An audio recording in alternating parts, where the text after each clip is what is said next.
que, como reconhece o próprio juiz Sérgio Moro, abre aspas, é imprevisível. Fecha aspas. Para analisar o estado atual e os rumos da Operação Lava Jato, os impasses e as polêmicas, estão aqui comigo Heloísa Machado, professora de Direito da Fundação Getúlio Vargas de São Paulo, coordenadora do Supremo em Pauta, e Davi Teixeira de Azevedo, professor de Direito Penal da USP e advogado criminalista. Sejam muito bem-vindos. Nós somos aqui uma constitucionalista e um criminalista, e são as duas coisas justamente que entram aqui em choque o tempo todo, que fazem as pessoas tentarem entender o tempo todo quais são as questões que estão em julgamento. E eu queria só começar pedindo um comentário de vocês sobre o que aconteceu no Senado, com digamos, a não aceitação da punição, das medidas cautelares e do afastamento que o Supremo, a primeira turma do Supremo, segunda, né? Primeira turma do Supremo tinha decidido em relação ao senador Aécio Neves. Quer dizer, a Constituição, a política, alguém perdeu, alguém ganhou nesse processo? Olha, esse caso, eu acho que ele expôs o que há de mais complicado na Lava Jato e no Supremo Tribunal Federal, né?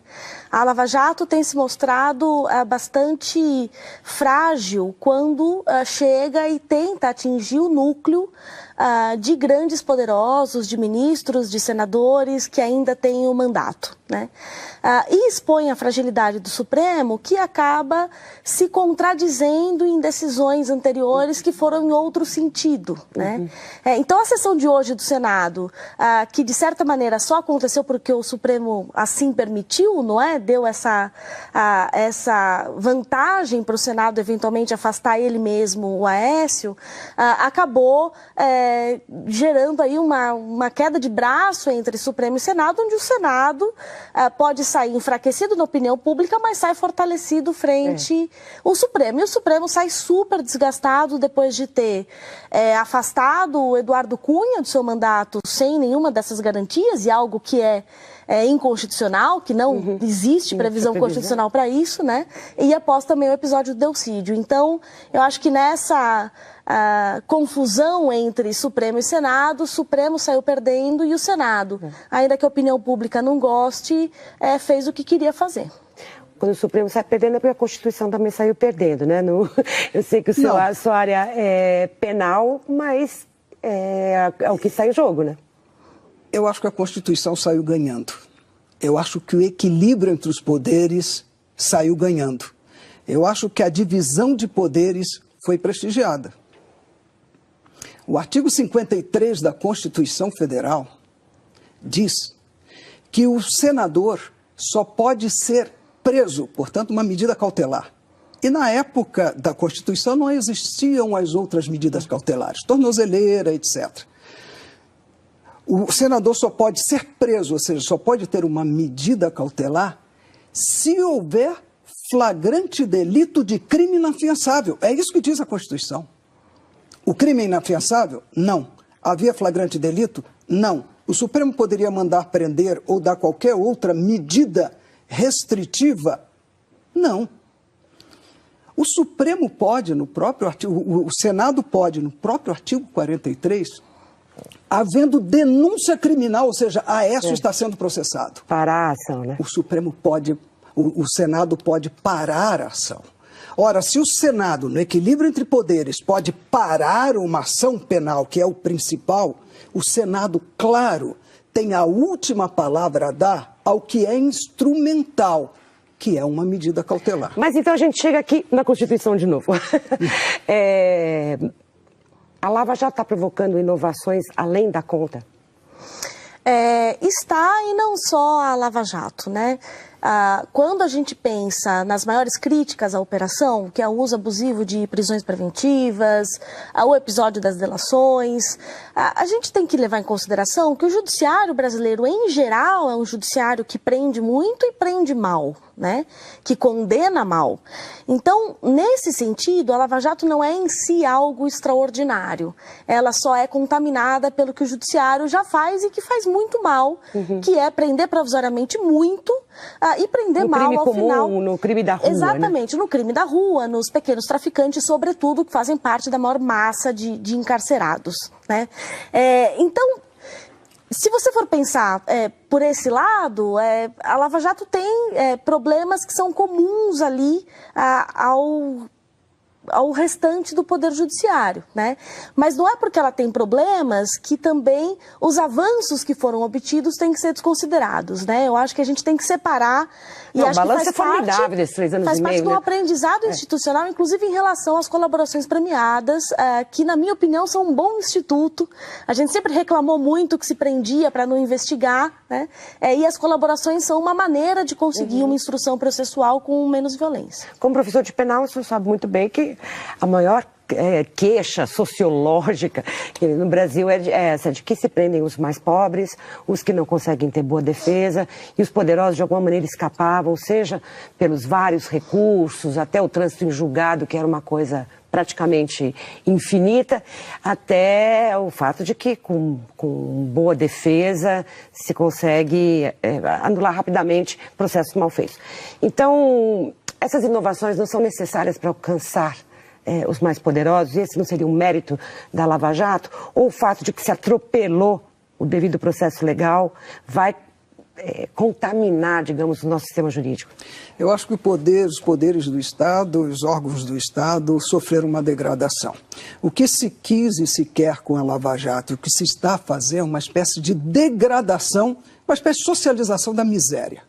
Assim como os menos favorecidos, as pessoas da base da pirâmide, tinham uma justiça injusta, tinham prisões ilegais, sofriam as misérias de um processo penal. A visão da Lava Jato devemos dar igual tratamento àqueles que estão no vértice da pirâmide. Ou seja, devemos também suprimir-lhes a garantia, devemos também decretar-lhes a prisão, de modo a que, se estabelecendo uma ética pragmática, os fins justifiquem os meios. Ou seja, o combate à corrupção justificará prisões processuais ilegais. A erradicação da corrupção, o que é uma utopia, não vai acontecer, não se consegue erradicar o crime, nenhum tipo de infração criminal. Mas se pode produzir o temor, né? Diminuir, o que se né? pode fazer é diminuir a níveis razoáveis, mas o discurso é de erradicação. Não se podem tolher as garantias e direitos fundamentais. Lava Jato prendeu-se para delação? Evidentemente prendeu-se para delatar.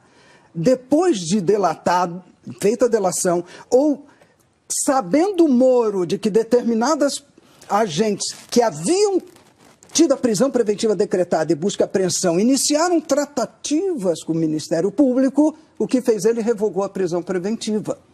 Então, foi utilizado como um instrumento, a prisão preventiva, para obtenção de delação.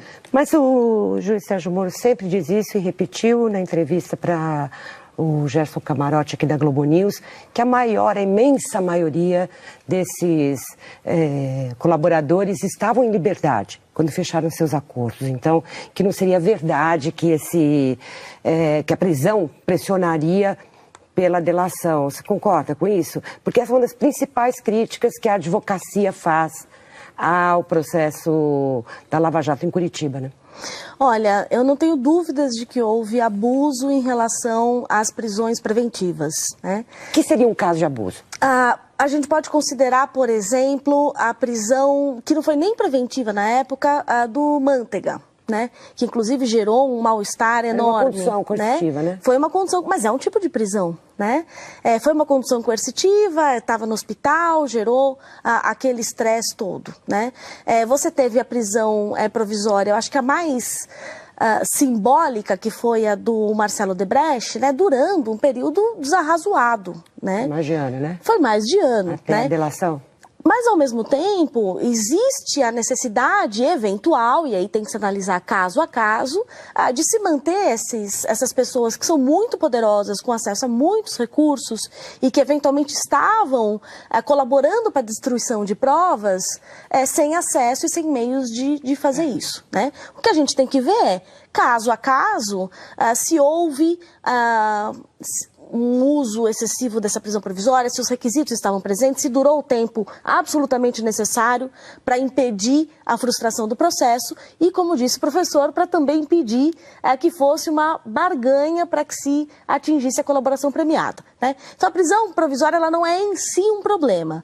Quando ela é usada de maneira abusiva... ela está também na previsão legal, ela é um recurso da justiça. Agora, analisar caso a caso nos levaria aonde? Na medida em que já os fatos consumados das relações já estão não se examinar resolvidos. Caso a caso, seria muito difícil analisar cada caso, mas que muitas delações de gente em liberdade foram fechadas em razão de conversas, eu posso citar nomes, com o Ministério Público que ameaçava com envolvimento criminal, esposa, filhos, eventualmente sócios da empresa, mesmo sabendo que não havia envolvimento, isso ocorreu e muito. Moro diz que as decisões deles foram confirmadas. Os acordos de delação, quando eram fechados, implicavam ilegalmente a desistência dos recursos. Ou seja, não eram revistos as decisões dele pelos órgãos superiores. Então, essa estatística que o Moro faz é uma estatística falsa. Há exemplos claros de gente que fez delação solto e a maioria ameaçada de envolvimento, não só dele, mas de toda a família. Então, esse é o cenário da Lava Jato. Você tinha conhecimento disso? Você acha que essas informações são assim tão assustadoras ao ponto da gente se alarmar com a lisura do processo da Lava Jato? Olha, nós tivemos episódios que foram gravíssimos, né? E o vazamento dos áudios da conversa de Dilma e Lula é um consenso. Nenhum dos colegas de vocês que esteve aqui negou. E que gerou uma reação, não é? Do Teorino, uma reclamação específica que, de certa maneira, puxou a orelha do Moro e dizendo gerou uma consequência política. E dizendo que esse tipo... uma consequência política que foi irreversível, né? Mas que esse tipo de atitude poderia ali levar a uma anulação de todo o processo. Eu não tenho conhecimento específico de casos de nulidade de colaborações até agora por falta de voluntariedade em quem assinou, né? Que é isso, né? Assinar por coação. O Supremo, quando analisou a legalidade das colaborações, disse, bom, elas têm que ser regulares, né? Numa forma adequada, elas não podem ter nenhum artigo que seja ilegal, que contraria a lei, e elas têm que ser assinadas com voluntariedade. A pessoa não pode ter nenhum tipo de vício de vontade para fazer aquele termo de colaboração, né? Então, parece que, e se houver, não é, esse tipo de vício, há uma guarida no Supremo Tribunal Federal para que isso seja anulado sem maiores problemas. Anularia a delação e o processo todo? Sim, sim. Quanto à legalidade das delações, a lisura das delações, a juridicidade das gerações, dois constitucionalistas portugueses, José Canotilho e Nuno Brandão, a pedido do governo português, deram um parecer sobre a admissibilidade da delação do Paulo Roberto Costa e Alberto Youssef perante o ordenamento jurídico português, se poderia ter feito. O que implicaria casos... Sim. A conclusão do parecer desses dois acadêmicos insuspeitos foi: as delações premiadas de ambos ferem o ordenamento jurídico brasileiro e ferem o ordenamento jurídico português, ferem a ordem pública portuguesa, porque nestes acordos existe absoluta ilegalidade. Qual é a ilegalidade? O Ministério Público, no acordo, o magistrado homologando, criando condições que não estão previstas na lei, criando uma legislação própria para a delação. E isso é ilegal. A delação premiada é um instrumento democrático porque restringe o poder de intervenção do Estado. É uma solução em que o Estado, isto é uma solução que a gente diz dogmática penal porque aquele que pode se arrepender tem uma solução. E é uma solução estratégica para a defesa, não há dúvida nenhuma. Mas o que ocorre é que está sendo uma única solução estratégica e a advocacia tem capitulado, aceitando cláusulas ilegais para buscar a solução jurídica melhor para o seu cliente, num contexto de um judiciário punitivista sem compromisso com os direitos e garantias fundamentais.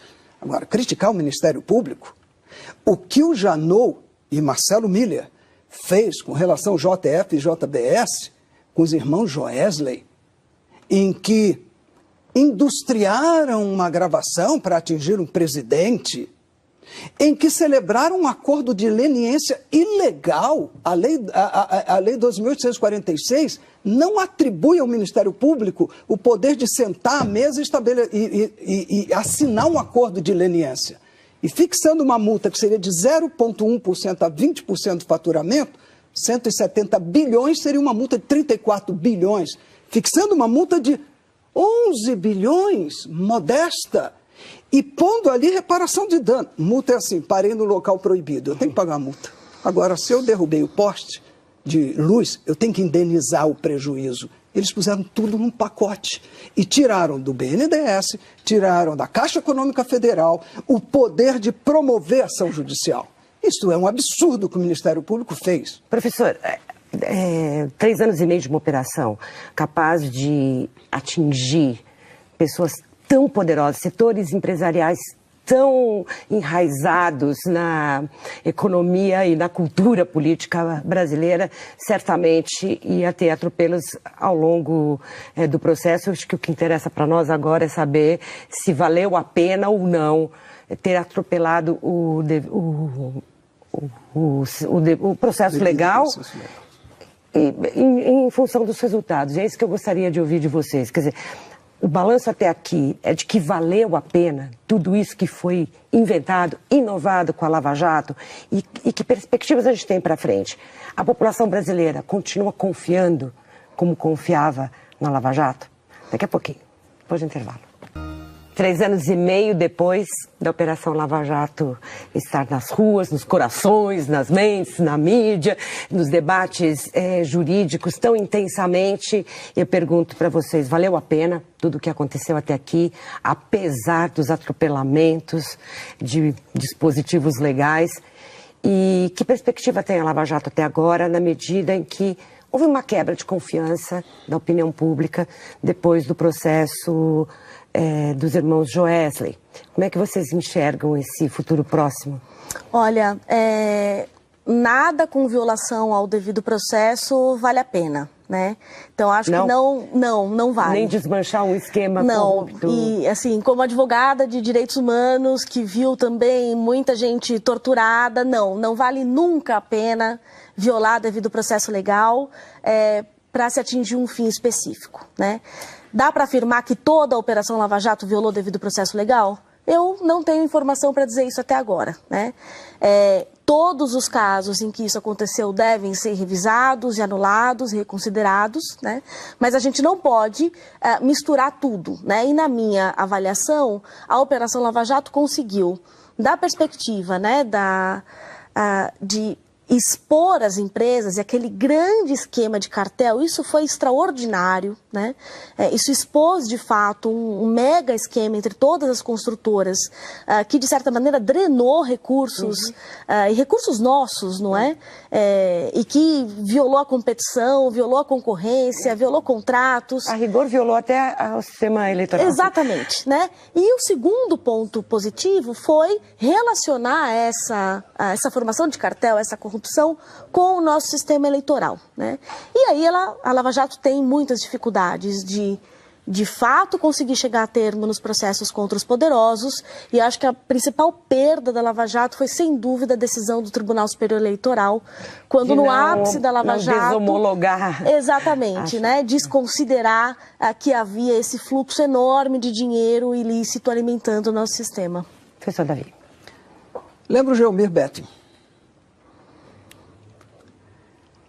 Para acabar com os carrapatos, vamos matar as vacas. Lava Jato é alguma coisa parecida. Para acabar com o carrapato da corrupção, matemos as vacas. Sacrifiquemos os direitos e garantias fundamentais. Utilizemos uma ética pragmática, uma ética de resultado. Não hesitemos em prender, desde que dali haja um proveito, prender sem fundamento legal. Não hesitemos em condenar penas altíssimas e assustadoras, descompassadas com a culpa do homem, para poder, a partir dessas penas, criar e gerar um mero temor e estimular outros a delatarem, tornando assim, sem possibilidade de êxito, qualquer defesa. Quanto ao futuro, depois da Operação Mãos Limpas na Itália, em que se cercearam direitos e garantias fundamentais, acabando-se até com habeas corpus, Operação Mãos Limpas em que se inspirou Moro explicitamente, expressamente. A Itália ocupava, em 2015, dezembro, a 61ª posição, junto com o Brasil, na transparência com relação à corrupção. Ou seja, o preço pago para acabar com os direitos ou restringir os direitos e garantias fundamentais foi muito alto para conseguir um êxito muito baixo depois de alguns anos. Eu acho que nós estabelecemos uma cultura da punição e de restrição de direitos fundamentais, afirmando fins justificam os meios.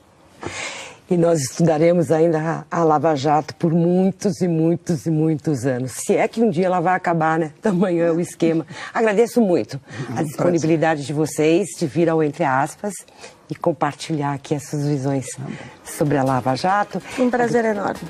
Agradeço a você também, assinante, que acompanhou o programa. O Entre Aspas volta na próxima terça-feira. Até lá.